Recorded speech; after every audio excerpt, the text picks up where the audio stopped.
We also explored some early animation tests to see what we could pull off with our characters, how we could differentiate them with distinctive flavors to really make them standout characters for Noble Team, as well as some early storytelling prototypes that Lee will talk about further. Yeah, it was important that all our characters felt like really believable and instantly recognizable without being stereotypes. The more that we sort of infused these characters with a rich history, the more it influenced the dialogue that they would speak, and also that when you show up as Noble Six, it's far more believable when you sort of experience like being a Spartan on a sort of sensory level.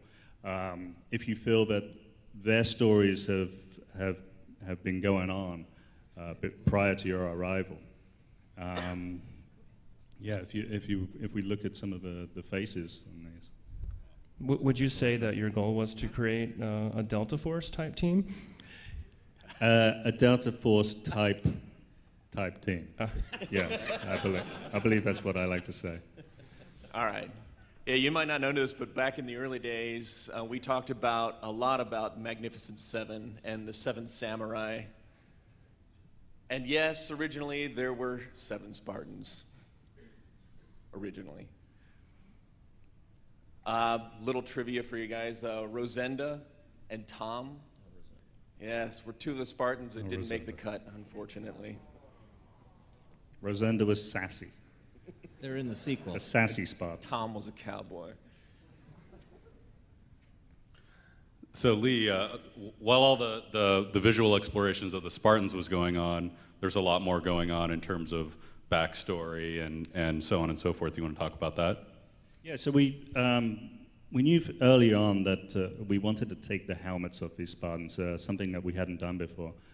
And we did a lot of research into sort of like how these Spartans should look. We wanted to feel that they came from a sort of multicultural background. This included accents and not sort of necessarily specific accents, but to feel that they came from a colonized planet that may have been sort of a mix of nationalities.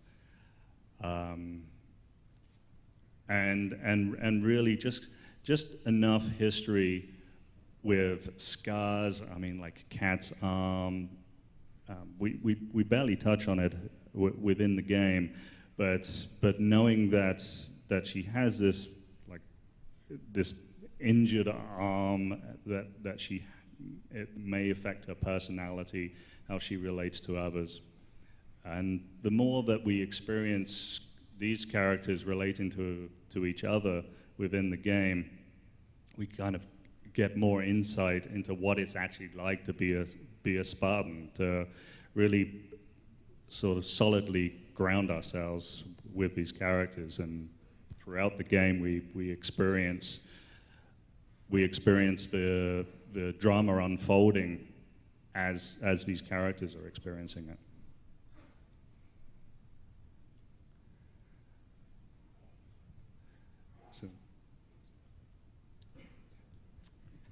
So you might have heard us talking a lot about how Reach was going to be a different type of story in the Halo universe, and I think that's very true.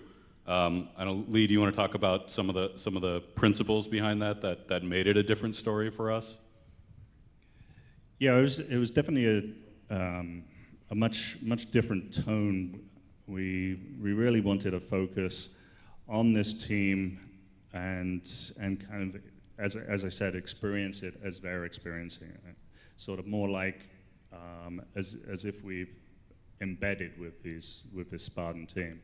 So that meant things like, as far as the shooting style, that we didn't have any meanwhile moments, things that you see in movies all the time, like when you see someone that might have Colonel Holland giving a briefing to the Spartan team. If you saw him prior to this and seeing some of his motivations, it would certainly tell you more about the story, but it's not something that the Spartan team is privy to. So that gave us the opportunity to know that we were working within these rules and use the Spartan reactions as our information throughout the game. We also utilized mocap for the first time, which is motion capture, where we put on tight Lycra suits and run around like idiots. And that was you a lot too, right? If I remember correctly. That was me a lot. Yes. It's the most fit of us all as well. Yeah, absolutely. Yeah, I can sometimes get up to 4 inches off the ground at any time. And so I was perfect for a Spartan. But what this did do very early on, it allowed us to really find these detail moments, little subtle movements that we do all the time. That's not necessarily easy to put in afterwards and sort of create a performance. And we can use this as a tool to sort of block out a scene very early on and sort of find timing and sort of really build a performance. I'm glad to have your skill set, but you can leave that lone wolf stuff behind. This our new number 6? Affirmative. You picked a hell of a day to join up.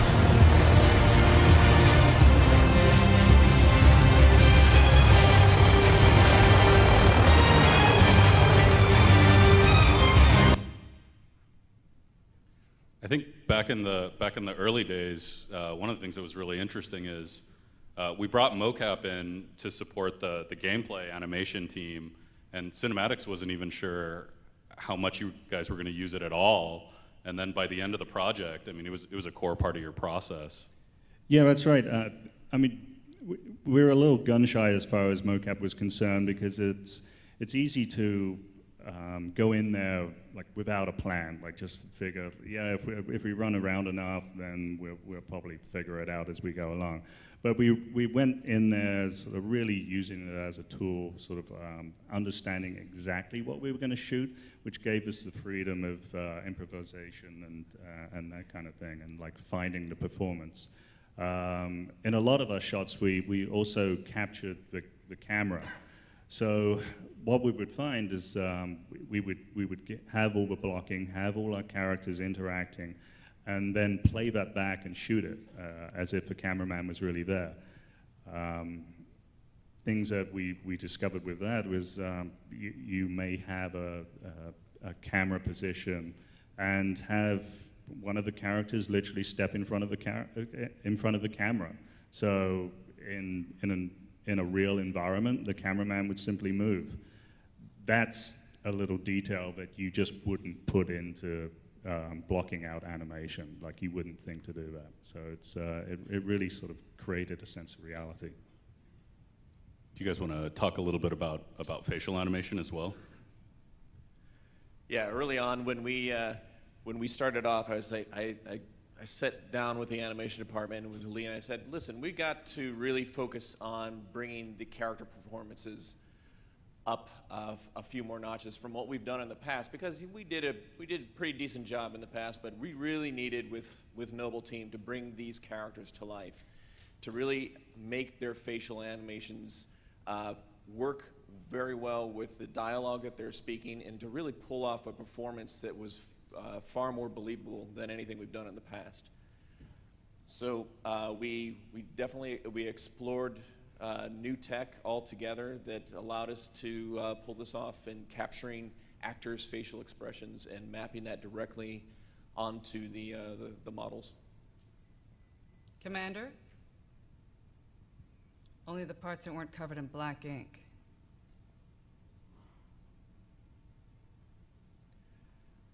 If the question is how long until the station is back online, 2 weeks, earliest. This is plasma damage. Every major uplink component is fried. Which is why I'm splicing into the main overland bundle to get you a direct link with Colonel Holland. You're trying to save your own ass. And yours. I think I'm the only person in this car who needs to be thinking about my ass.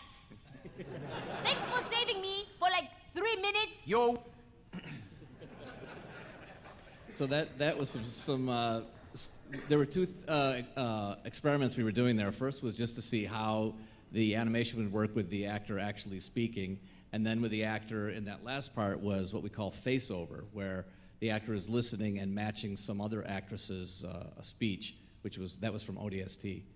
And that's how we ended up doing it. So we cast with actors that we recorded, chose their best takes, put it together, and then did the face-over work here for the scenes that really needed good facial animation. And it gave us a sense of subtlety, too, with the characters that it was very difficult to pull off with any kind of hand-animated approach. So this certainly was, as Lee mentioned, this is a basis for what we would put on our characters. We'd get this all in the engine, we'd get this functioning, and then we would go in and add the subtle tweaks to really polish things up to the level of quality that we felt was appropriate for the game. Oh, okay. Well, so we wanted to bring all the Spartans to life, so upcoming next is a little video, and I decided to wear the same shirt that I had in the video so no one would be confused. So each one of the main characters, you'll see them in the recording booth, and a little music along with it. I'd also just like to point out that Marty's the only one who has a video that features himself. That was not on purpose. This is the Northwest This Symphony. is a prequel. This is something that talking over happened myself. prior to Halo 1. It's a story with a lot of gravity and tragedy. It's an inevitable story of the bravery of the people who fought to allow what happened in Halo 1 to even happen. At 3 kilometers north, turn right, heading 050. This is a brand new cast of characters, brand new casting. It's pronounced Visegrad. Visegrad, okay. We wanted voices that had character in and of themselves, so we looked for actors that had different ethnic backgrounds that weren't easily placeable. Remember that accident a couple years back? Colony ship en route to Cygnus, 700 dead. That's Cat. It's fun when you have new characters you can just start from scratch. This is Noble 4 holding the guns. Noble 6 is on the way. We just wanted to have something that each character could have their own identity, and it would come through their voice. Didn't think anyone survived Pegasi, sir. Mahol, you wish to know. Halot. Hey, what I do best. What I do best. What I do best. Colonel, this is Noble 1. There are no rebels. The Covenant are on Reach. Oni has requested Team Noble's direct intervention to help secure Sword Base. We're resetting the bar, and we're coming up with new characters and a new planet. Noble 5 will escort the bomb. I need your Saber team to clear the way for boarding. 5, stay with the bomb. You are here, Team Noble, to ensure the delivery of this vital data to a secure location. Yeah, perfect. Less stressed. Excellent. That was my direction, right? In my brain. See, I was telepathic. For me, that is actually really exciting because I have a reason to say all new themes, all new motives, all new atmospheres, and that actually inspires me. That does get me up in the morning to come in and sit at the keyboard and say, okay, now what?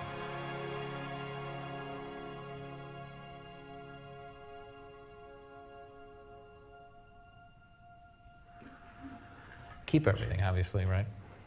Mm-hmm. Like I have to say that. All right, that's it. Well, with Brian, yeah.